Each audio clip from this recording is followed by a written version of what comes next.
ഇന്നിവിടെ നടക്കുന്ന ഈ NDAയുടെ മഹാസമ്മേളനം ഉദ്ഘാടനം ചെയ്യാനെത്തിയിരിക്കുന്ന BJPയുടെ ദേശീയ സമിതി അംഗമായിട്ടുള്ള കൃഷ്ണദാസ്ജിയെ ക്ഷണിച്ചുകൊള്ളുന്നു.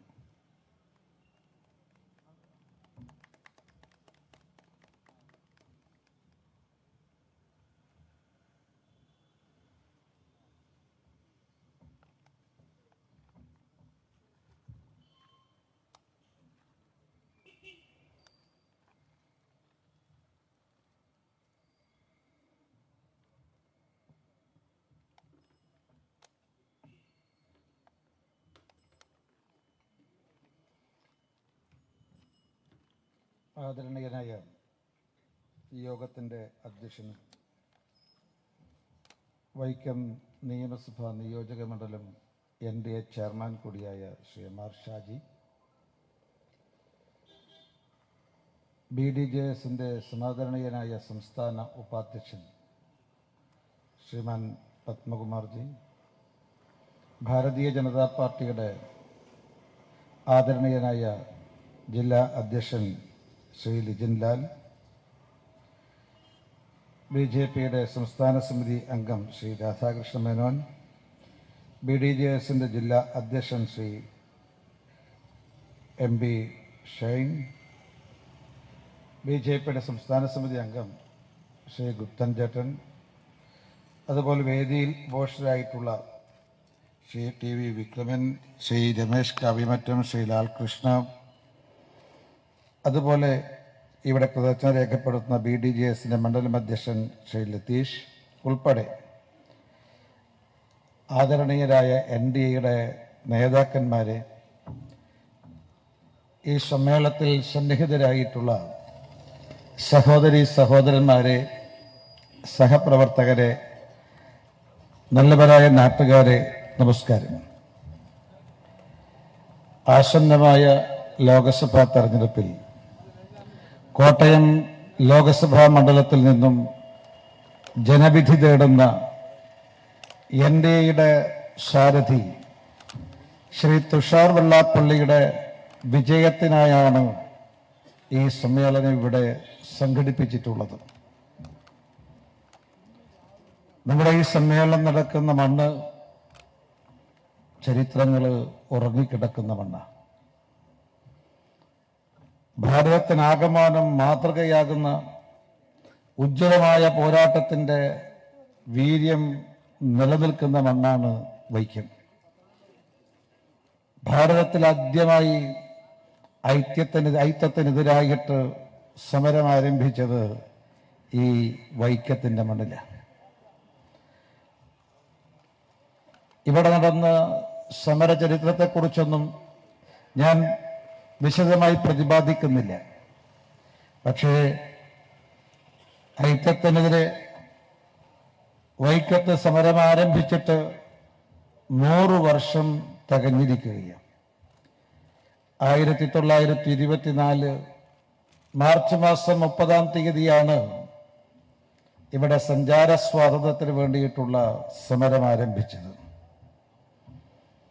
കേരളത്തിലെ നവോത്ഥാന ചരിത്രത്തിൽ തങ്കലിപികളാൽ ആലേഖനം ചെയ്യപ്പെട്ടതാണ് വൈക്കം സത്യാഗ്രഹം.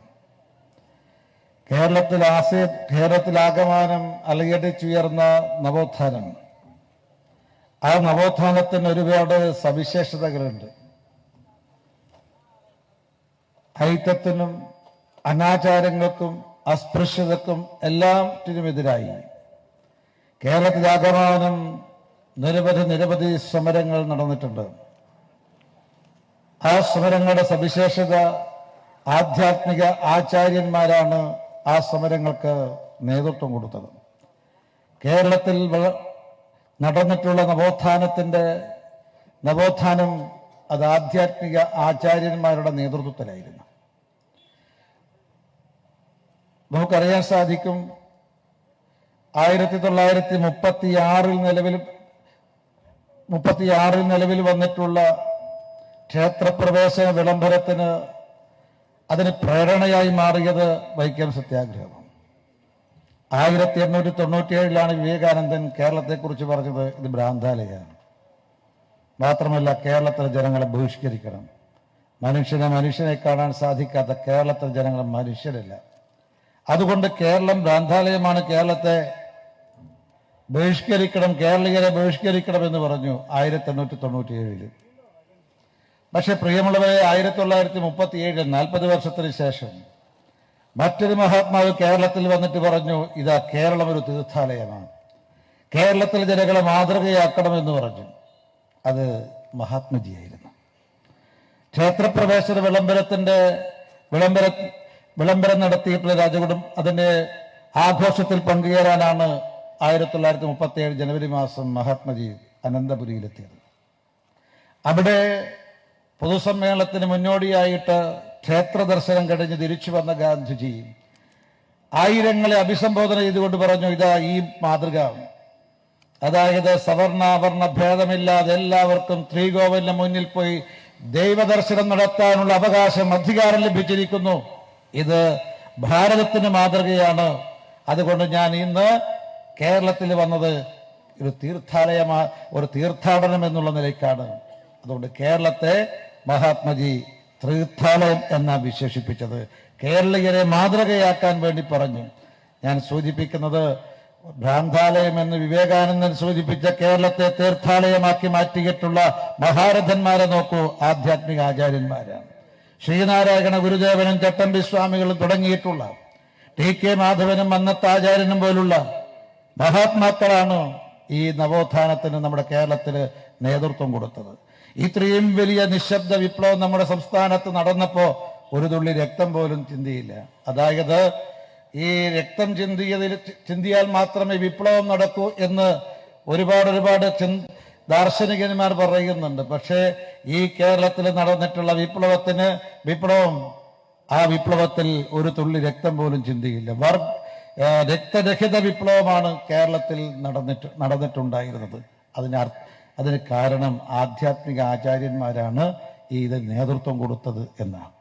മാത്രമല്ല, സവർണർക്കെതിരായിട്ടുള്ള സമരമായിരുന്നില്ല. സവർണരും അവർണരും ചേർന്നുകൊണ്ടാണ് സാമൂഹ്യ തിന്മകൾക്കെതിരെ ഈ സംസ്ഥാനത്ത് പോരാട്ടം നടത്തിയത്. അതിന്റെ ഭാഗമായിട്ടാണ് അവർണ വിഭാഗത്തിന്റെ സ്വാതന്ത്ര്യത്തിന് വേണ്ടി, സഞ്ചാര സ്വാതന്ത്ര്യത്തിന് വേണ്ടി മന്നത്താചാര്യൻ അന്ന് തിരുവനന്തപുരത്തേക്ക് സവർണ മാർച്ച് സംഘടിപ്പിച്ചു. ഞാൻ സൂചിപ്പിക്കാൻ ആഗ്രഹിക്കുന്നത്, ശ്രീനാരായണ ഗുരുദേവനും ചട്ടമ്പി സ്വാമികളും ഉഴുതു പറച്ച മണ്ണിലാണ് ഈ കേരളത്തിൽ നവോത്ഥാനം നടന്നത്. ഞാൻ ദീർഘിപ്പിക്കുന്നില്ല. നവോത്ഥാനം നടന്നത് ചട്ടമ്പി സ്വാമികളെക്കുറിച്ചും ശ്രീനാരായണ ഗുരുദേവനെക്കുറിച്ചും ചട്ടമ്പി സ്വാമികളെക്കുറിച്ചും പൂത്തേഴത്ത് രാമൻ മേനോൻ എന്ന് പറയുന്ന ചരിത്രകാരൻ എഴുതിയ ഒരു വരികളുണ്ട്. അതായത് കേരളത്തിന്റെ നവോത്ഥാന ഗിരിശൃംഖത്തിൽ നിന്നും ഉത്ഭവിച്ച് രണ്ട് ഭാഗങ്ങളിലൂടെ ഒഴുകി നായർ ഈഴവ സമുദായത്തെ സമുദ്ധരിച്ച് ഏറ്റവും ഒടുവിൽ ഒരു നായർ ഈഴവ ഗംഗയായിട്ട് അത് പരിണമിച്ചു എന്നാണ് ശ്രീനാരായണ ഗുരുദേവന്റെയും ചട്ടമ്പി സ്വാമികളുടെയും പ്രവർത്തനത്തെക്കുറിച്ച് വിലയിരുത്തിയത്. രണ്ട് ആചാര്യന്മാരും രണ്ട് സമുദായത്തിലാണ് ജനിച്ചത് എന്ന് ഈ കേരളത്തിന്റെ സൗഭാഗ്യമാണെന്നാണ് ചരിത്രകാരന്മാർ രേഖപ്പെടുത്തിയത്. ഇവിടെ ഒരുമിച്ചുള്ള പോരാട്ടമാണ് നടന്നത്. ആ ഒരുമിച്ചുള്ള പോരാട്ടം, ഐക്യത്തോടുള്ള പോരാട്ടമാണ് നമ്മുടെ ഈ നവോത്ഥാനം വിജയിച്ചതിന്റെ അടിസ്ഥാനപരമായ കാരണം എന്ന് മനസ്സിലാക്കേണ്ടതായിട്ടുണ്ട്. അത്തരമൊരു നവോത്ഥാനത്തിന്റെ ചരിത്രത്തിന് നേതൃത്വം കൊടുത്തൊരു സംഘടനയുടെ പിന്മുറക്കാരനാണ് നമ്മുടെ പ്രിയങ്കരനായ സാരഥി തുഷാർ വെള്ളാപ്പള്ളി എന്ന് അഭിമാനത്തോടു കൂടി നമുക്ക് പറയാൻ സാധിക്കും. പ്രിയമുള്ളവരെ, അന്ന് നടന്നത് സാമൂഹ്യ നവോത്ഥാനത്തിനുള്ള പോരാട്ടമായിരുന്നുവെങ്കിൽ, ആ പോരാട്ടം വൈക്കത്തിന്റെ മണ്ണിലാണ് ആരംഭിച്ചതെങ്കിൽ, ആ പോരാട്ടം 100% വിജയിച്ചുവെങ്കിൽ ഇന്ന് ആ നവോത്ഥാനത്തിന് നേതൃത്വം കൊടുത്ത സംഘടനയുടെ പിന്മുറക്കാരനായ ശ്രീമാൻ തുഷാർ വെള്ളാപ്പള്ളിയെ ജനങ്ങളുടെ മുന്നിൽ നാം അവതരിപ്പിക്കുന്ന സമയത്ത് ഇന്ന് നടക്കാൻ പോകുന്നത് സാമൂഹ്യ നവോത്ഥാനമല്ല, ഒരു രാഷ്ട്രീയ നവോത്ഥാനമാണ്. ഈ നവോത്ഥാനത്തിലും വിജയിക്കുമെന്ന കാര്യത്തിൽ യാതൊരു സംശയമില്ല എന്ന യാതൊരു തർക്കവുമില്ല. അതുകൊണ്ട് ഇവിടെ കേരളത്തിൽ ഒരു രാഷ്ട്രീയ നവോത്ഥാനം നടക്കാൻ വേണ്ടി പോവുകയാണ്. 18ാം ലോകസഭാ തെരഞ്ഞെടുപ്പും കേരളവും തമ്മിലുള്ള ബന്ധം എന്താണ്? ഈ 18ാം ലോകസഭാ തെരഞ്ഞെടുപ്പ് കേരളവുമായി എങ്ങനെ ബന്ധപ്പെട്ടിരിക്കുന്നു എന്നതിന്റെ ഉത്തരം ഇതാ ഈ സംസ്ഥാനത്ത്, ഈ കേരളത്തിന്റെ മണ്ണിൽ, പരശുരാമ ക്ഷേത്രത്തിൽ, ഈ കോട്ടയത്തിന്റെ മണ്ണിൽ ഒരു രാഷ്ട്രീയ നവോത്ഥാനം നടക്കാൻ വേണ്ടി പോകുന്നു. അത് ദേശീയ ജനാധിപത്യ സഖ്യത്തിന് അനുകൂലമാണ് എന്ന് നിസ്സംശയം പറയാൻ സാധിക്കും. പ്രിയമുള്ളവരെ, ഈ 18ാം ലോകസഭാ തെരഞ്ഞെടുപ്പ് എന്ന് പറയുമ്പോൾ 17 ലോകസഭാ തെരഞ്ഞെടുപ്പും കഴിഞ്ഞിട്ടാണ് 18ാം ലോകസഭാ തെരഞ്ഞെടുപ്പ്. കഴിഞ്ഞ 17 ലോകസഭാ തെരഞ്ഞെടുപ്പിന് ഇല്ലാത്ത വ്യത്യസ്തതയും പ്രത്യേകതയും പ്രാധാന്യവും ഈ 18ാം ലോകസഭാ തെരഞ്ഞെടുപ്പിനുണ്ട്. 17 ലോകസഭാ തെരഞ്ഞെടുപ്പുകൾക്കും ഇല്ലാത്ത പ്രത്യേകതയും പ്രാധാന്യവും വ്യത്യസ്തതയും എന്താണ് 18ാം ലോകസഭാ തെരഞ്ഞെടുപ്പിന്? വളരെ ലളിതമാണ് അതിന്റെ ഉത്തരം. കഴിഞ്ഞ 17 ലോകസഭാ തെരഞ്ഞെടുപ്പിലും തെരഞ്ഞെടുപ്പിൽ മത്സരിക്കുന്ന ഭരണ പ്രതിപക്ഷ പാർട്ടികൾ അവകാശവാദങ്ങൾ ഉന്നയിക്കാറുണ്ടെങ്കിലും, തങ്ങളാണ് ജയിക്കാൻ പോകുന്നത്, ഇത്ര സീറ്റ് കിട്ടും എന്ന അവകാശവാദങ്ങൾ ഉന്നയിക്കാറുണ്ടെങ്കിലും വോട്ട് എണ്ണിയാൽ മാത്രമേ ഫലം വ്യക്തമായിട്ട് അറിയാൻ സാധിക്കൂ. ഇതായിരുന്നു കഴിഞ്ഞ 17 ലോകസഭാ തെരഞ്ഞെടുപ്പുകളുടെയും പ്രത്യേകത. അവകാശവാദങ്ങൾ ഉന്നയിക്കും, പക്ഷേ വോട്ട് എണ്ണിയാൽ മാത്രമേ കൃത്യമായിട്ട് ഫലം നമുക്ക് മനസ്സിലാക്കാൻ സാധിക്കൂ. എന്നാൽ പ്രിയമുള്ളവരെ, 18ാം ലോകസഭാ തെരഞ്ഞെടുപ്പ് അതല്ല. ജൂൺ 4-ാം തീയതി 18ാം ലോകസഭാ തെരഞ്ഞെടുപ്പിന്റെ ഭാഗമായിട്ടുള്ള വോട്ടെണ്ണൽ നടക്കുന്നത് ജൂൺ 4-ാം തീയതിയാണ്.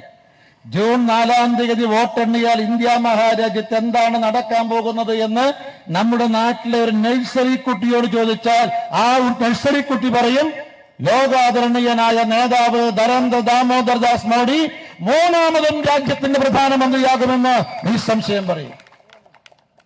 യാതൊരു സംശയമില്ല, എല്ലാവരും പറയുകയാണ്.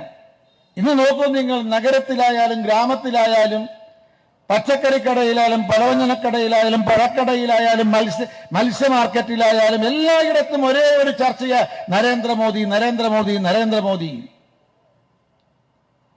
കാരണം നരേന്ദ്രമോദി 3ാമതും രാജ്യത്തിന്റെ പ്രധാനമന്ത്രിയാകുമെന്ന് എല്ലാവരും വിശ്വസിക്കുന്നു. എന്തിനേറെ, ഇത് ദേശീയ ജനാധിപത്യ സഖ്യത്തിന്റെ മാത്രം അവകാശവാദം അല്ല.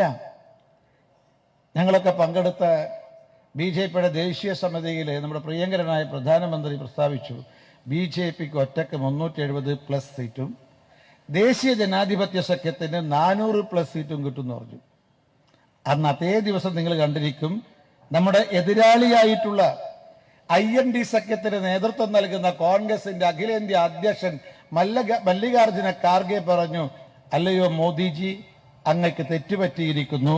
അങ്ങ് പറഞ്ഞത് BJPക്ക് ഒറ്റക്ക് 370+ഉം NDAക്ക് 400+ എന്നുമാണ്.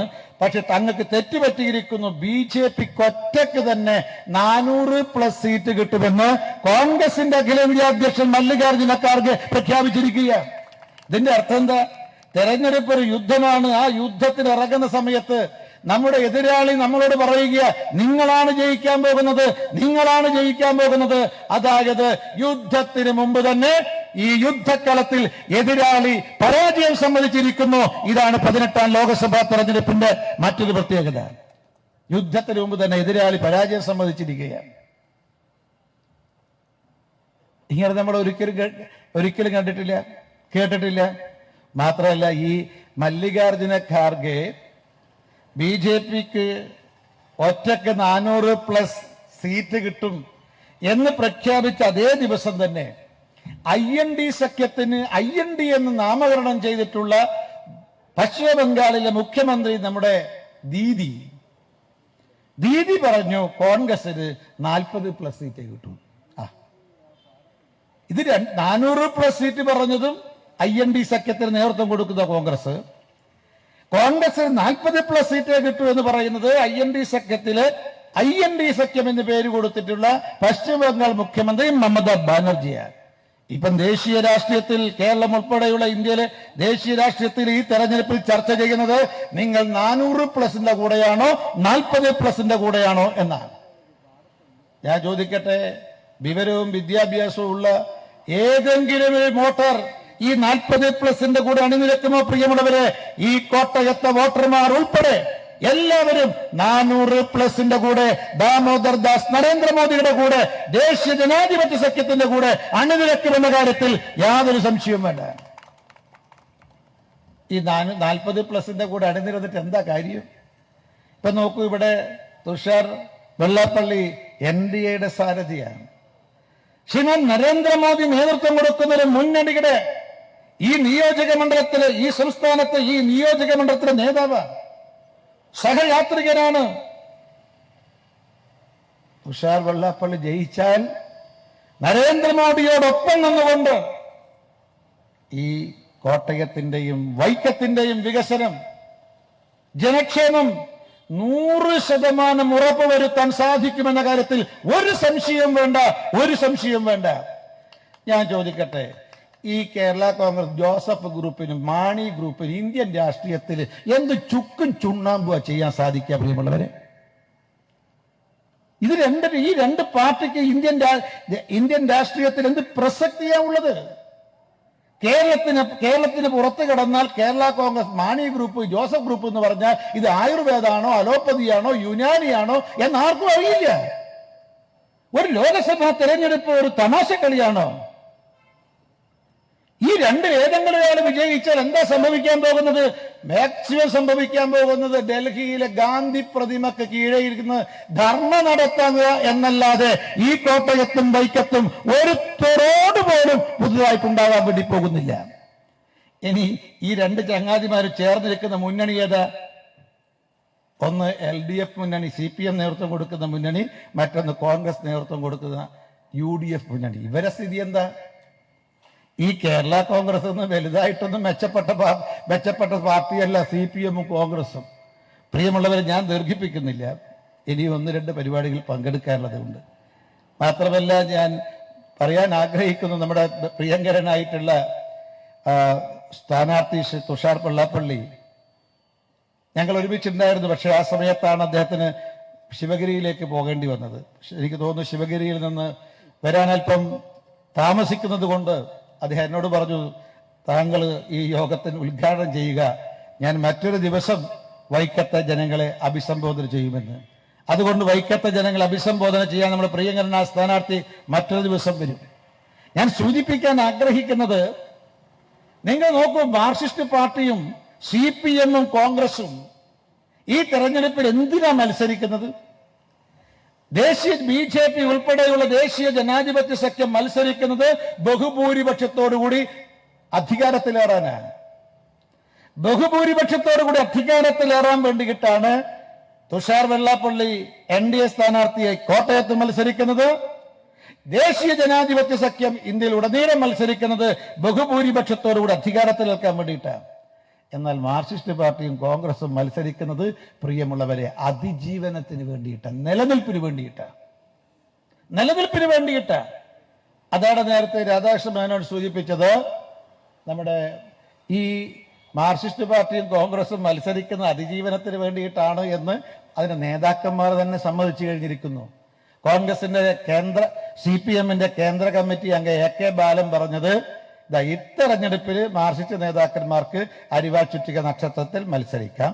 ഇനി അടുത്ത തെരഞ്ഞെടുപ്പിൽ ഒരൊറ്റ മാർക്സിസ്റ്റ് നേതാക്കന്മാർക്കും അരിവാൾ ചുറ്റിക നക്ഷത്രത്തിൽ മത്സരിക്കാൻ സാധ്യമല്ല, മറിച്ച് ഈനാമ്പേച്ചിയോ മരപ്പെട്ടിയോ ചിഹ്നത്തിലായിരിക്കും മത്സരിക്കാൻ വേണ്ടി പോകുന്നത് എന്നാണ്.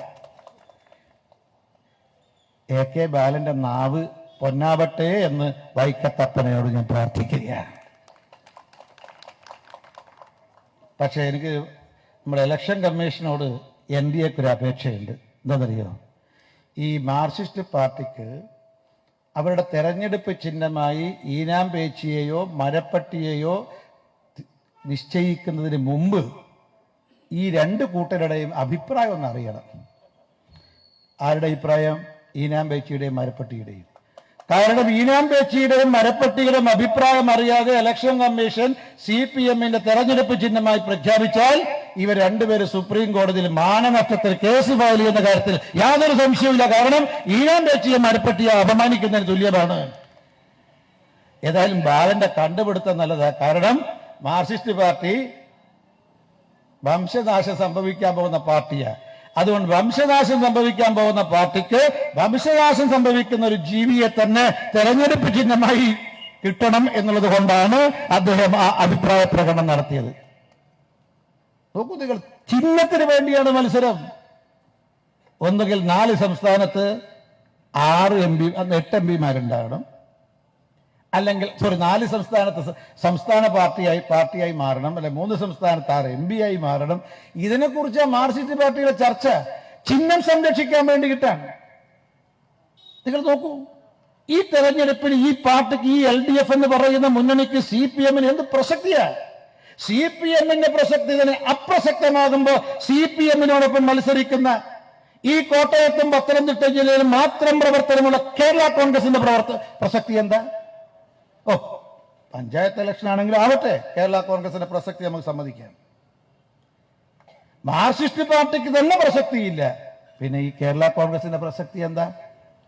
നിങ്ങൾ നോക്ക്, മറുഭാഗത്ത് കോൺഗ്രസ്, CPM-ൽ നിന്നും വ്യത്യസ്തമല്ല കോൺഗ്രസ്. ഒരു കാലത്ത് 1952 മുതൽ 71 വരെ രാജ്യഭരണം നടത്തിയ പാർട്ടി കോൺഗ്രസ്. അതിനുശേഷവും രാജ്യഭരണം നടത്തിയിട്ടുണ്ട്.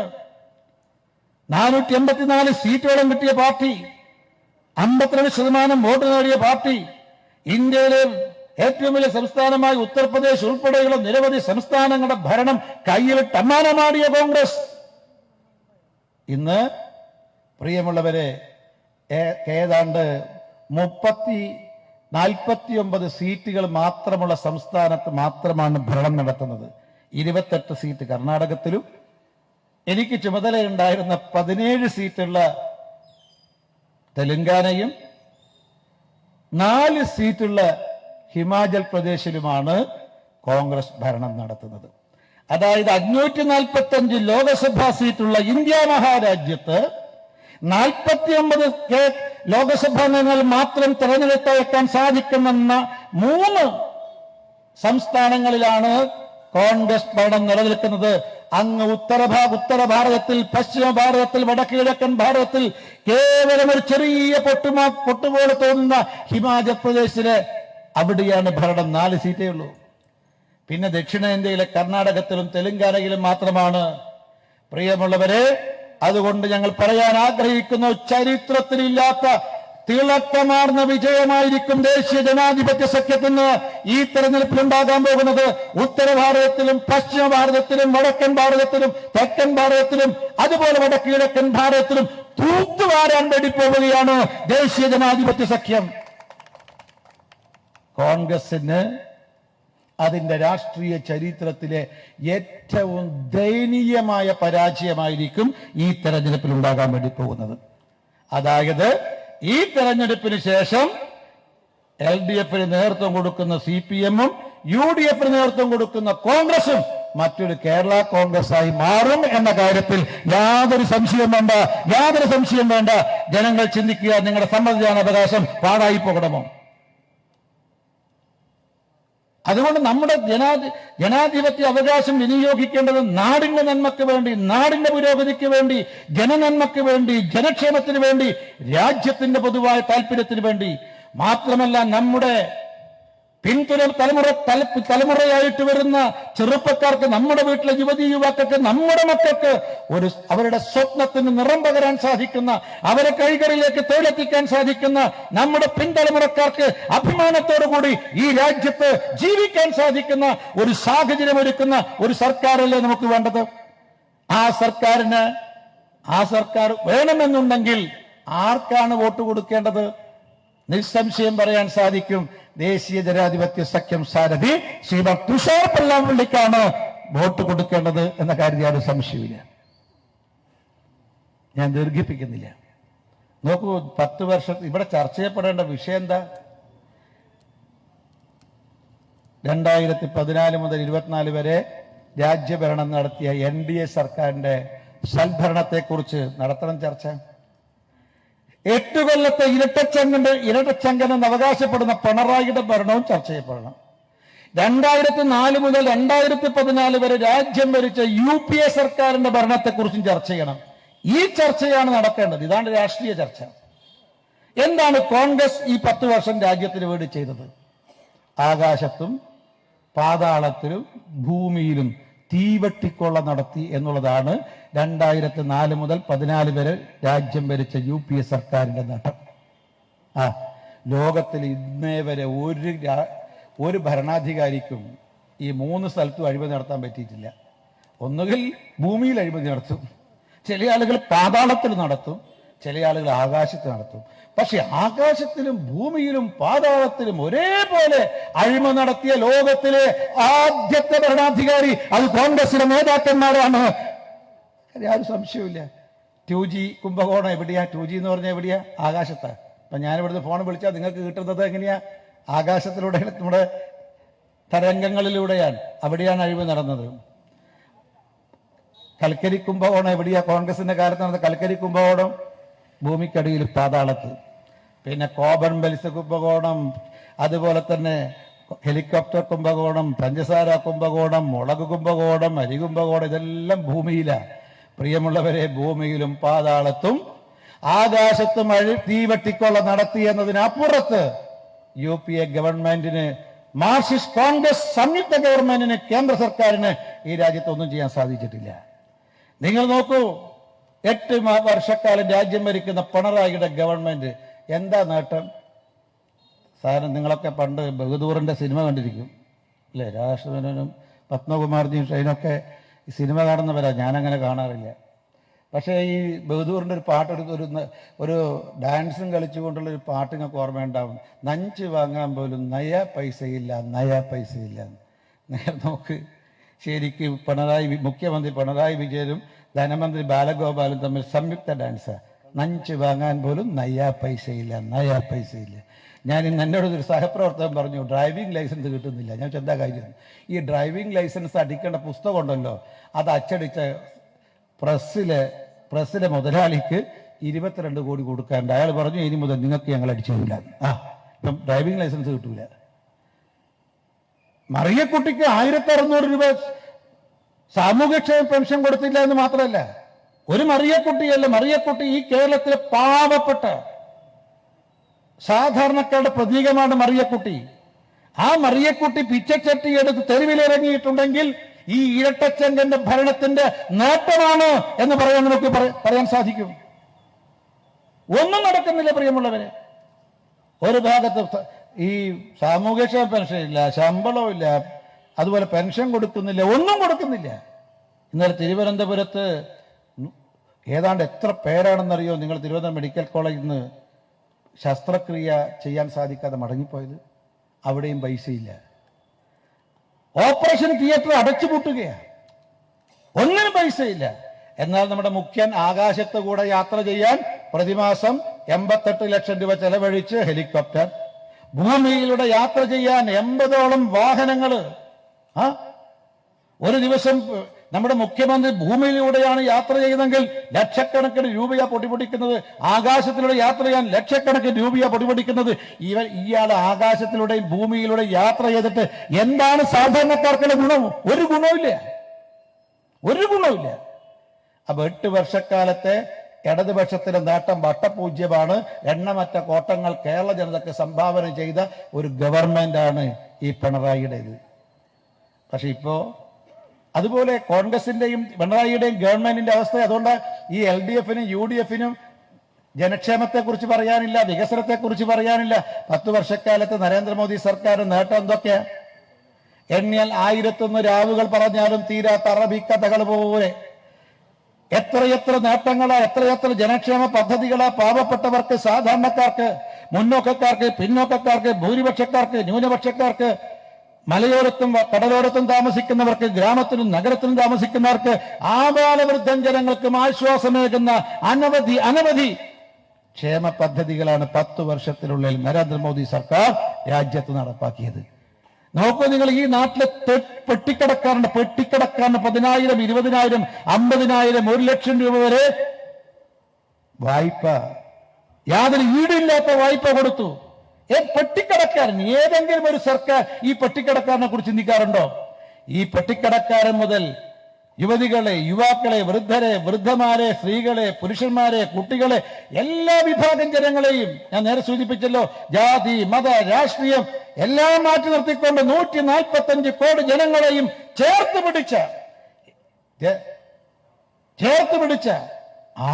ലോകത്തില് ആദ്യത്തെ സർക്കാരാണ് നരേന്ദ്രമോദി സർക്കാർ. അതുകൊണ്ടാണ് പ്രിയമുള്ളവരെ, തെരഞ്ഞെടുപ്പിൽ വോട്ട് എണ്ണുന്നതിന് മുമ്പ്, തെരഞ്ഞെടുപ്പ് പ്രചരണ പ്രവർത്തനം ആരംഭിക്കുന്നതിന് മുമ്പ് 400+ സീറ്റ് കിട്ടും എന്ന അഭിമാനത്തോടു കൂടി പറയാൻ സാധിക്കുന്നത്. അതുകൊണ്ട് ഈ നാട്ടിലെ മുഴുവൻ ജനങ്ങൾ പറയുന്നു, കർഷകർ, കർഷക തൊഴിലാളികൾ, എല്ലാ വിഭാഗം ജനങ്ങൾ പറയുന്നു, ഞങ്ങളുടെ നേതാവാണ്, ഞങ്ങളുടെ ഭരണാധികാരിയാണ് നരേന്ദ്രമോദി, ഞങ്ങളുടെ ഗവൺമെന്റാണ് ഇത്.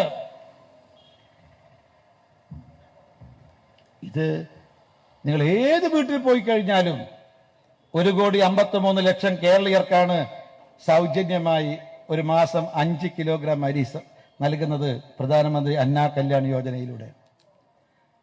അതുപോലെ തന്നെ 9 കോടി കർഷകർക്ക് കേരളത്തിലാണെങ്കിൽ ഏതാണ്ട് 36 ലക്ഷം കർഷകർക്കാണ് പ്രതിവർഷം 6,000 രൂപ കിസാൻ സമ്മാൻ നിധിയിലൂടെ കൊടുക്കുന്നത്. 4 കോടി ആളുകൾക്കാണ് സൗജന്യമായിട്ട് ഇന്ത്യയിൽ വീട് നിർമ്മിച്ചു കൊടുത്തത്. കേരളത്തിൽ 4 ലക്ഷം ആളുകൾക്ക് വീട് നിർമ്മിച്ചു കൊടുത്തു. എല്ലാവർക്കും വീട് എന്ന് മാത്രമല്ല, എല്ലാവർക്കും വീടും വെള്ളവും വെളിച്ചവും ഈ ഗവൺമെന്റ് വാഗ്ദാനം ചെയ്തു. പ്രിയമുള്ളവരെ, ഈ ജൽജീവൻ പദ്ധതിയിലൂടെ 18 ലക്ഷം വീടുകളിൽ വെള്ളമെത്തിച്ചു. 36 ലക്ഷം വീടുകളിൽ വെള്ളമെത്തിക്കാൻ നമ്മുടെ ഗവൺമെന്റ് കാശ് പിണറായി വിജയന് കൊടുത്തെങ്കിലും സംസ്ഥാന സർക്കാരിന്റെ വിഹിതം കൊടുക്കാനില്ലാത്തത് കൊണ്ട് 18 ലക്ഷം വീടുകളിൽ വെള്ളം കൊടുത്ത് നിർത്തിയിരിക്കുകയാണ്. വെള്ളം കൊടുത്ത് നിർത്തിയിരിക്കുക. ഇവിടെ തൊഴിലുറപ്പ് പദ്ധതി ഉണ്ടല്ലോ പ്രിയമുള്ളവരെ. 10 വർഷത്തിനിടയിൽ കേന്ദ്ര സർക്കാർ നൽകിയത് 16,100 കോടി രൂപയാണ് കേരളത്തിൽ തൊഴിലുറപ്പ് പദ്ധതിക്ക് വേണ്ടി കൊടുത്തിരിക്കുന്നത്. ഈ പിണറായി വിജയന്റെ 5 നയാ പൈസ ഈ തൊഴിലുറപ്പ് പദ്ധതിയിലില്ല. അതുപോലെ പിണറായി വിജയനും മക്കൾക്കും കുടുംബത്തിനും എല്ലാം അസുഖം വന്നാൽ നേരെ പോകുന്ന അമേരിക്കയിലാണ്. നമുക്ക് ആർക്കും പോകാൻ പറ്റൂല. അങ്ങനെ അസുഖം വന്നാൽ വിദഗ്ധ ചികിത്സ കിട്ടാൻ അമേരിക്കയിൽ പോകാൻ സാധിക്കാത്ത പാവപ്പെട്ടവർക്ക്, സാധാരണക്കാർക്ക് വേണ്ടിയാണ് 5 ലക്ഷം രൂപയുടെ വിദഗ്ധ ചികിത്സ